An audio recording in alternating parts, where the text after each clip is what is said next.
Чтобы наши города развивались по правилам, нужны два документа – градостроительный кодекс и генеральный план развития городов. В Абхазии до недавнего времени не было ни того, ни другого. Перед уходом на летние каникулы депутаты приняли таки градостроительный кодекс в третьем окончательном чтении. Узнаем, как документ будет регулировать правила застройки и повлияет на внешний облик наших городов. В градостроительном и строительном кодексе расписаны принципы проектирования транспортной, социальной, инженерной инфраструктуры, приоритеты сохранения исторического наследия, зеленых зон, экологической безопасности. Хаотичные или незаконные строительные процессы нужно было останавливать давно. Этот закон нужен был раньше, еще 5, 6, даже 10 лет назад, потому что все видят сегодня, что происходит вокруг строительства. Все видим, что как мы строим. И даже те строители сами наверняка говорят, а где наши правила, а где наши нормативы, а где наш градостроительный кодекс. Ведь это нужен. Но и кто-то же должен это сделать. Привести законодательный проект. Вот сегодня говорим, вот приблизительно он выглядит такого объема. Вот приблизительно он такого объема, огромный, большой. Мы максимально постарались в него вложить.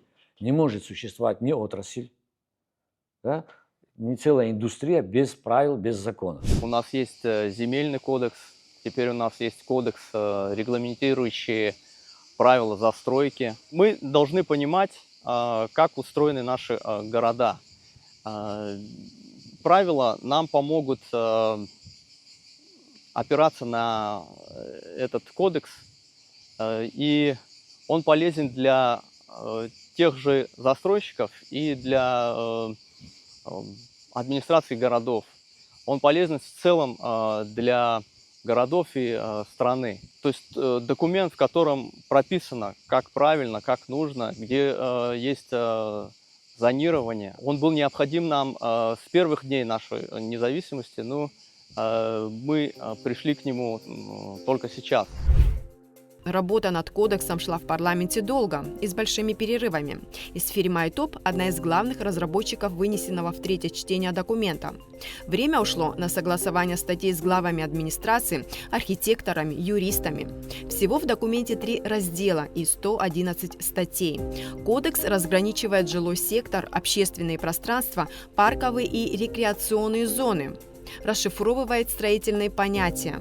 В документе определены полномочия органов госвласти в сфере градостроительной деятельности. Первоначально градостроительный кодекс, я, правда, не знаю, кем был разработан, принят в первом чтении тем парламентом в 2017 году. Когда я это узнала, я попросила, чтобы мне прислали экземпляр. Это была катастрофа, а не градостроительный кодекс. Я написала замечаний по толщине больше, чем сам кодекс. И тогда вот было принято решение, был приглашен очень компетентный специалист из Москвы, и мы вдвоем начали разрабатывать этот кодекс с 18-19 год. В 20-м мы его закончили. Почему так долго? Потому что по каждой статье, по каждому, разделу мы рассылали документы по главам администрации, чтобы они ознакомились, дали свои замечания. Это тоже не вопрос одного дня. Потом мы все это суммировали, вносили изменения. И вот в 2020 году основное, была готова основа, но потом она легла на полки. И вот с приходом Реза Платоновича он вытащил запылившийся градостроительный кодекс.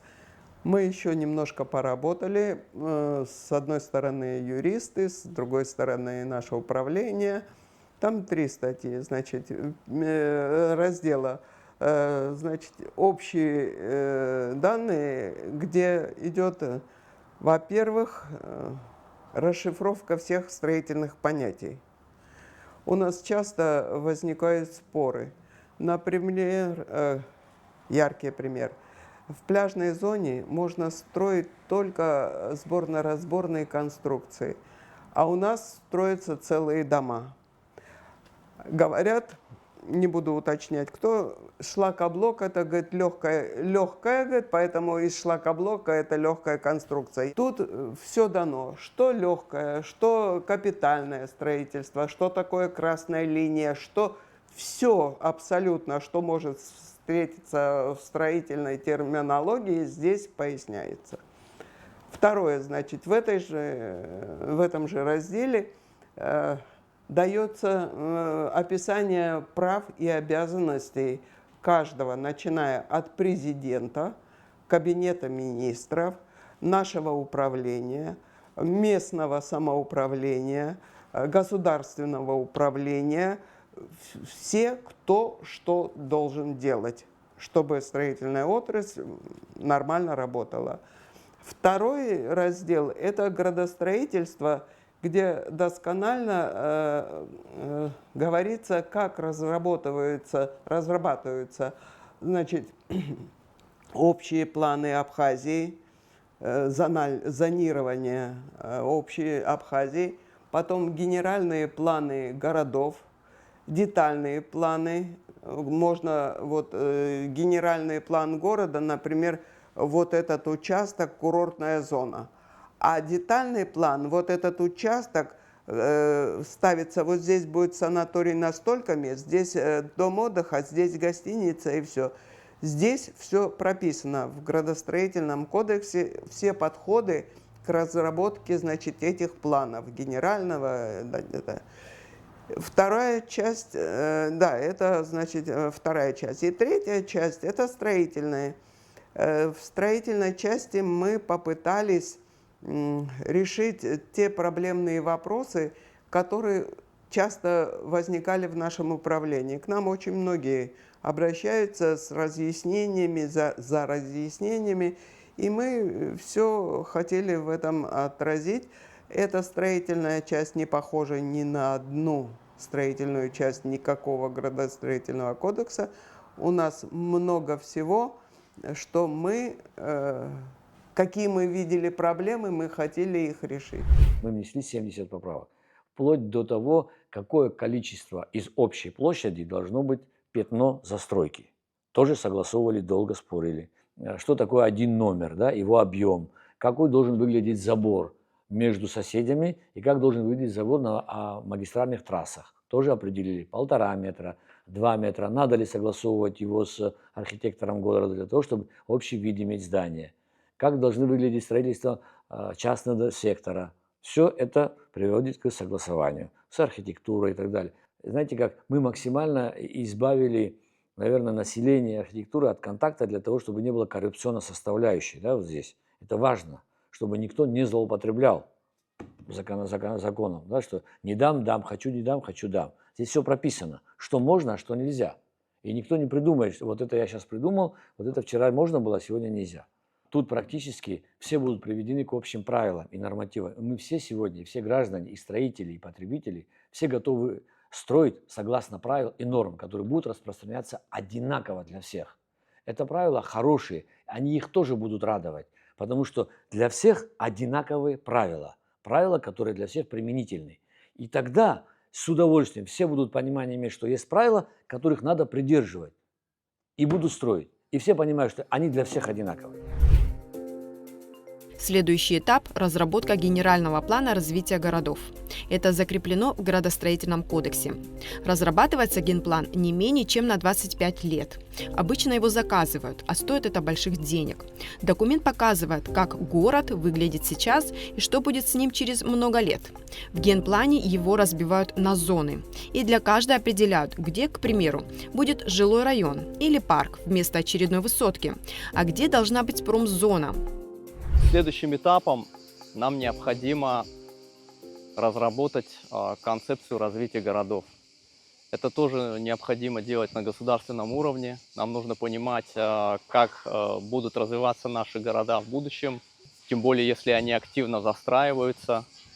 Ну и, конечно же, обязательно, опираясь на основы науки, об устройстве городов. Мы должны стремиться к тому, чтобы наши города были комфортными. Комфортный город – это в первую очередь город для людей. Это правильно расставленные приоритеты.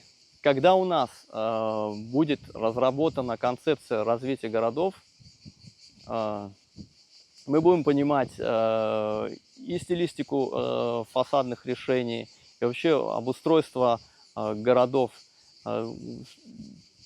Это все должно быть прописано вот в концепции развития городов. Но это уже следующим этапом. Ну, мы без этого никуда. Мы обязательно к этому придем. Нам это нужно. После масштаба республиканской необходимо развить генеральные планы каждого города, каждого района. И после каждого района города уже локальные на местах, как они будут реализовываться. Когда будут 3 больших плана, большой так называемый общий план развития, генеральные планы непосредственно городских, это утверждается минимум на 50 лет. Такой план. Что в этом плане основные большими идет мазками? Это где определяется парковая зона, где определяется красная зона, где курортная называемая. Да? Определяется, вы представляете, на 50, на 100 лет. Что должно быть от Сухума до Ачамчири набережная. Она должна быть до конца идти самая длинная набережная. И это же должно сегодня внести, чтобы там не разрешить строительство в прибрежных зонах. Это же сейчас надо написать. Это же должно быть видеть в масштабном, большом том самом генеральном плане. Тогда, где должна быть промышленная зона, где мы разрешаем строить, развивать там промышленность небольшую, хотя у нас перспектива слабая промышленности, но какая-то небольшая индустриализация все равно будет проходить. И это будет там на окраинах или где определиться. Это важные вещи. И тогда никуда ничего хаотичного строительства не будет. Будет и нормативное. Этажность. С точки зрения этажности, ближе к морю, меньше этажей, дальше к морю, больше этажей. Но это будет определять региональные, непосредственно на местах, городские административные архитектуры и так далее, чтобы они же будут принимать свой план генеральный, так называемое развитие, и скажут, облик нашего города мы разрешаем вот в центральной части города, там, где у нас историко-архитектурные части есть, мы же не можем все это охватить в законе. Мы говорим, историко-архитектурной части, чтобы не построили там свечку, мы это прописали для того, чтобы не закрыть тему историко-архитектурного наследия, чтобы его фон не был испорчен. Или они определяют, садятся и говорят, нам план развития на 25 лет принимается городским советом и говорится, все, приняли на 25 лет, здесь строим такие дома на протяжении 100 метров, 6-этажные дома, дальше 7, 9, 20, или там можно и дальше строить от города, ближе от города. Генпланы районов, городов, они должны обновляться каждые 25 лет. То есть срок действия 25 лет. И сейчас главный архитектор что хочет, то и делает. Найдет кусочек земли маленький, свободный, и сажает какую-то свечку в 12 этажей и гостиницу. А когда будут разработаны генпланы, вот это будет курортная зона, а вот это будет для жилья, а вот это парковая зона, а вот это такая зона. Это он подталкивает на разработку генпланов, понимаете, по которым детальные планы будут. Здесь не написано, что на набережной нельзя ставить какие-то сооружения или там прыгалки или что-то такое. Здесь этого нету. Это глобальный документ, который дает направление, по которому должны работать все, который дает направление разработки документации, вот, ограждающей население от вот таких вещей. Я так понимаю, что генплан может быть очень долго еще писаться. Это все будет зависеть от того, как мы найдем понимание в кабинете министров. Потому что специалистов мы найдем. Сами у нас в Абхазии таких специалистов раз-два и нету. И это очень сложная работа и дорогая. Она должна оплачиваться. Наше управление не имеет денег таких огромных. Мы получаем зарплату. Одна из статей кодекса обязывает проходить экспертизу проектной документации строящихся объектов, начиная от фундамента, заканчивая кровлей. Авторы кодекса убеждены, государство должно контролировать, соответствует или не соответствует сооружение требованиям закона, насколько его конструкции надежны, и здание может быть пригодно к эксплуатации на длительный срок. Мы ввели сюда обязательные условия экспертизы мини-отелей, коммерческого использования. Все должно проходить экспертизу. Почему? Экспертизу проходить, да? Потому что проектировщики, мы не знаем, кто получил лицензию на проектирование, кто его спроектировал. Это требование управления капитального строительства. Если случай произойдет, то это же места общего пользования, это же люди общественного пользования, где люди приглашают, это может быть гостиница, ресторан. Как выглядит конструктивно с точки зрения несущей способности здания, должно проходить экспертизу, не формальную, а реальную экспертизу, о ее несущей способности и архитектуры. Две вещи сокровенные, которые нужно проходить. Никто не просит сметы, никто не просит там другие разделы проектно-сметной документации. Только именно, а это самое простое, тут нет сложностей. Если фундаменты нужно копать на основе 6 метров, то нужно их делать 6-метровые, если расчеты так показывают. И эти расчеты надо представить только в управлении строительства для экспертизы. Если, проходя экспертизу, будет понятно, сделали. Ну, строили люди 4 этажа, потом захотели построить еще 2. Кто-то им сказал, что фундамент выдержит. Дальше что? Кто-то понес за это границу ответственности? Никто. Так это же надо нести. Ведь этот случай может произойти через 10 лет после окончания строительства и через 20. Но он будет один случай, и погибнут люди. Я спрашиваю, стоит того? Нужно этого делать или не нужно? Конечно, нужно проходить экспертизу. Пожарная безопасность нужна соблюсти? Соблюсти, где есть люди? Конечно, нужно. Может пожара не быть, а может быть. А если будет, люди погибнут.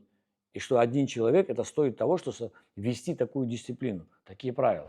У нас очень маленький коллектив, и тот вал работы, который появится, я даже не знаю, как наши специалисты будут с этим справляться. Но надежность все-таки это фундамент основания всего строительства. А если вы думаете, что это лишние деньги, то экспертиза стоит очень недорого. Очень недорого. Абсолютно нет. Если человек имеет деньги на строительство, скажем, 12-этажной гостиницы, то заплатить несколько тысяч или там десятков тысяч, чтобы быть уверенным, что она будет стоять, я думаю, это ерунда. Для архитекторов градостроительный кодекс в помощь. Он поможет вести переговоры с заказчиком, который, например, просит спроектировать объект, не вписывающийся в архитектурный облик города. То есть на руках у архитекторов теперь есть правила, на которые можно и нужно ссылаться при строительстве объектов. Только так можно остановить неуемные аппетиты владельцев строящихся зданий, стремящихся извлечь максимум прибыли. К сожалению, бывают недобросовестные застройщики, которые строят как хотят, в принципе, и, по сути, имеют на это право, так как закон позволяет им это делать. И те, кто пытались что-то запрещать, им не на что было опираться. Теперь у нас есть градостроительный кодекс, и мы можем опираться на него, прежде чем что-то запрещать там, или разрешать. И он полезен будет также для застройщиков. То есть застройщик будет понимать, как ему правильно начинать работу. Градостроительный кодекс, как и во всем мире, он упорядочит строительство и правоотношения между субъектами и объектами внутри страны.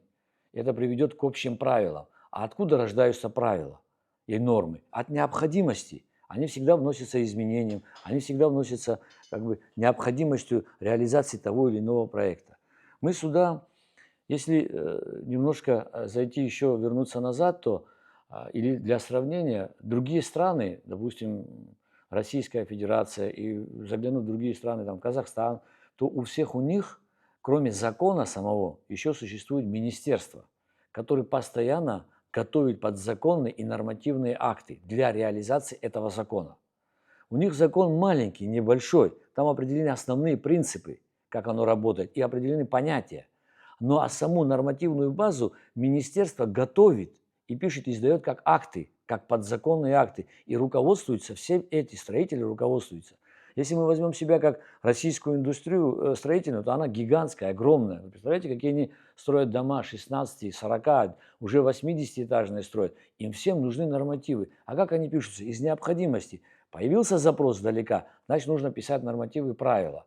Это же и с точки зрения безопасности эксплуатации этих зданий, также экологическую безопасность, все это туда входит. И все это входит в ту самую строительную норму, которая есть.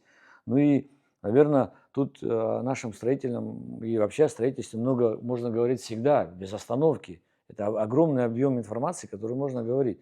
Но мы постарались в наш законопроект, да, уложить максимально все, не сделать те, если мы говорим о Российской Федерации, его законодательство, у него есть федеральное, потом идут непосредственно региональные там, строительные нормативные базы и так далее. Мы все это сложили в одно и выделили то, что сегодня необходимо, те инструментами, которыми мы сегодня пользуемся, чтобы эти инструменты были упорядочены согласно правил и норм, которые приведут наш город в красивый облик и дальше хотя бы будут развиваться так. Мне очень не нравится то, что администрация, значит, принимает решение через суд узаконит стройку. Это неправильно. Это неправильно. Они, когда присылают к нам запрос, суд присылает к нам эти самые материалы, они, знаете, какие вопросы задают? Мешает ли этот дом, влияет этот дом на окружающую среду и все. Они не спрашивают, законно это или незаконно. Вот они мешают соседям или нет? Может, соседи в 10 метрах живут. Мы пишем, нет, не мешают. Ах, не мешают, они узаконили. Понимаете, это какая-то круговая порука. Вот здесь точно сказано, как надо получить разрешение на строительство. И только потом строить. А вот это вот через суд, это надо кончать. Тема строительства высотных зданий в исторической части городов всегда вызывает бурную реакцию среди архитекторов и активных граждан. Проблема застройки тротуаров тоже болезненная для горожан. Они убеждены, стихийная застройка вредит архитектурной целостности городов. Градостроительный кодекс и генеральный план развития все эти вопросы могут снять. Впрочем, с этажностью вопрос решен с принятием постановления, напоминает из фирмы iTop. С этажностью вопрос решился. Наше управление разработало проект постановления, который принял Кабинет министров, где регламентируется этажность в зависимости от удаления от моря. Меньше этажей, потом выше, выше, выше и туда. Значит, это от Маяцкого поворота до Красного моста, вот это регламентировано все, этажность, значит. Регламентируется. Еще что вам не нравится, кроме этажности? Тротуарные зоны, когда нарушаются. Это тоже. Это надо приводить тротуары в порядок, чтобы машины там не стояли, все это. Это работа администрации городов. Это работа администрации. Мы не можем написать в градостроительный кодекс, запрещаем ставить автотранспорт на тротуарах. Это не кодекс. Мы определили, что такое красная зона. Тротуар – это красная зона? Конечно, это места общественного пользования, нельзя это строить. Это зоны, где не разрешается строить. Зоны, где не разрешается строить над сервитуты, где есть санитарная зона от ЛЭПов, от высоковольтных линий, где нельзя строить ближе, подходить высоковольтными столбами 1,5 метра до линии электропередач, да, не под ним что-то построить, не под высоковольтными, да, почему я знаю, над кабельными линиями нельзя строить. Все вот это здесь упорядочено. И кто выдает разрешение уже, посмотрев сюда, надзорный орган придет, получит бумагу разрешительную и скажет, так, подожди, как тебе разрешили строить на тротуаре? Как тебе разрешили строить на тротуаре? Берет, кто подписал, смотрит закон, заглядывает и говорит, а как вы дали человеку разрешение на строительство? Никто не пойдет, 2 головы никто не имеет. Уже имея столько инструкций, никто не пойдет. А если еще что-то надо дописать, мы быстро допишем. Если что-то будет нужно, изменить, еще раз откорректировать в пользу комфортного эксплуатации жилья, то, конечно, будем еще раз вносить. Ведь дальше непосредственно что такое строительство? Это же индустрия, которая развивается семимильными шагами, идет быстро. Ее технологии растут, ее растет вообще правила растут. И нормативная база тоже вырастает. И нам необходимо в ногу с этим идти. С учетом возрастающего количества транспорта остро назрела необходимость разработки транспортных развязок. Еще одна проблема – обочина республиканских дорог активно застраивается, что в будущем не даст шансов расширить автомагистраль. Определять границы застройки нужно было еще вчера. Мы должны отказываться от автомобилей по городу. То есть правильные города устроены так, что вам выгоднее передвигаться по городу либо пешком, либо на общественном транспорте, либо на велосипеде, допустим. И в последнюю очередь вы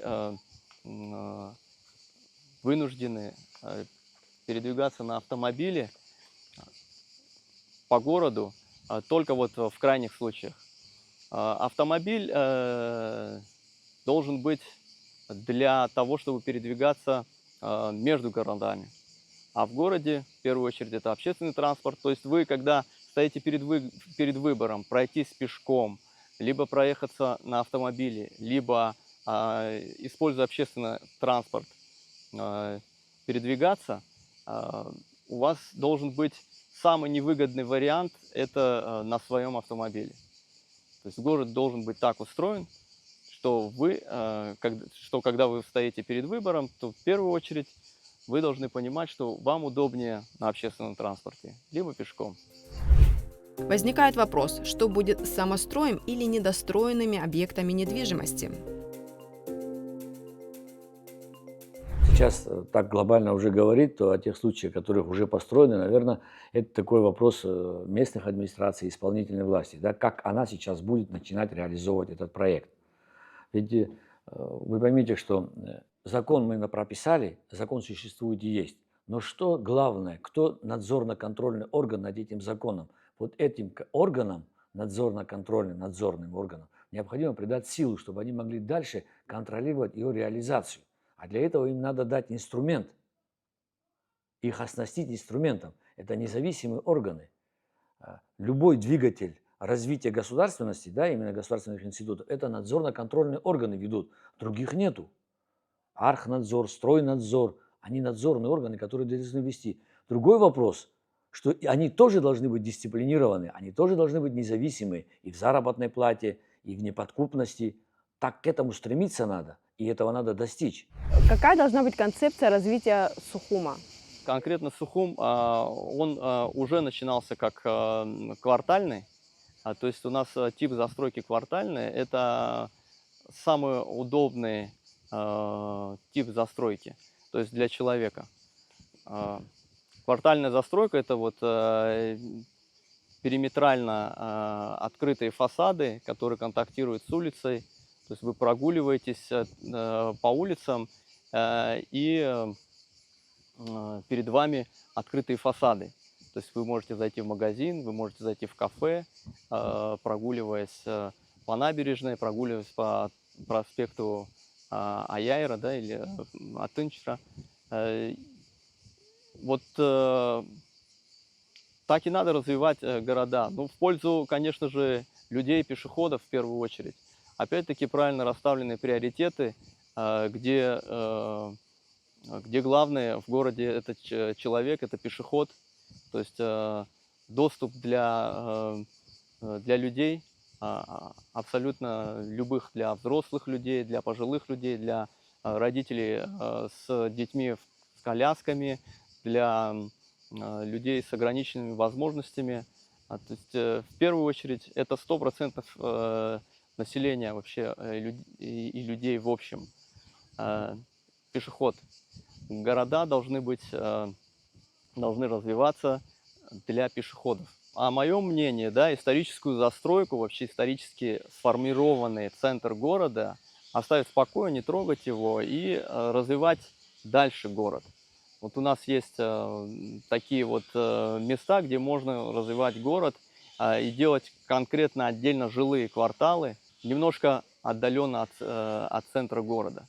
Центр города – это все-таки место, где можно проводить время там, для досуга, для общественные пространства какие-то развивать.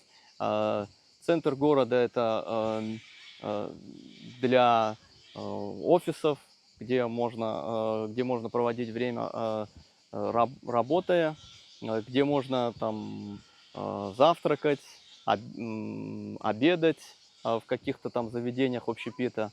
А для жилья необходимо уже другое место. Ну, как раз-таки это вопрос развития города. Где выгоднее, как правильнее развивать город, в том числе и жилые кварталы для людей, для семей. Это должно быть уже расписано в концепции развития городов. Мне очень нравится старый Сухум с его греческими двухэтажными зданиями, все. Но я понимаю, что теперешнее население так не поместится. Просто не поместится. Это понятно, но историческую часть Сухума Вот мы и говорили, вот это и оговорено в постановлении, не превышающий такой. Это выбиралась этажность для центра Сухума, глядя на окружающие здания. Вот сейчас, слава богу, это, я знаю, вот там хотели построить 9 этажей, сейчас строят 6. То есть это постановление действует, скажем так. Проект градостроительного кодекса Абхазии находился на рассмотрении депутатов Народного собрания с 2015 года. Будем надеяться, что составление генплана развития городов не займет столько же времени, и мы увидим, как будут выглядеть наши города лет так через 25.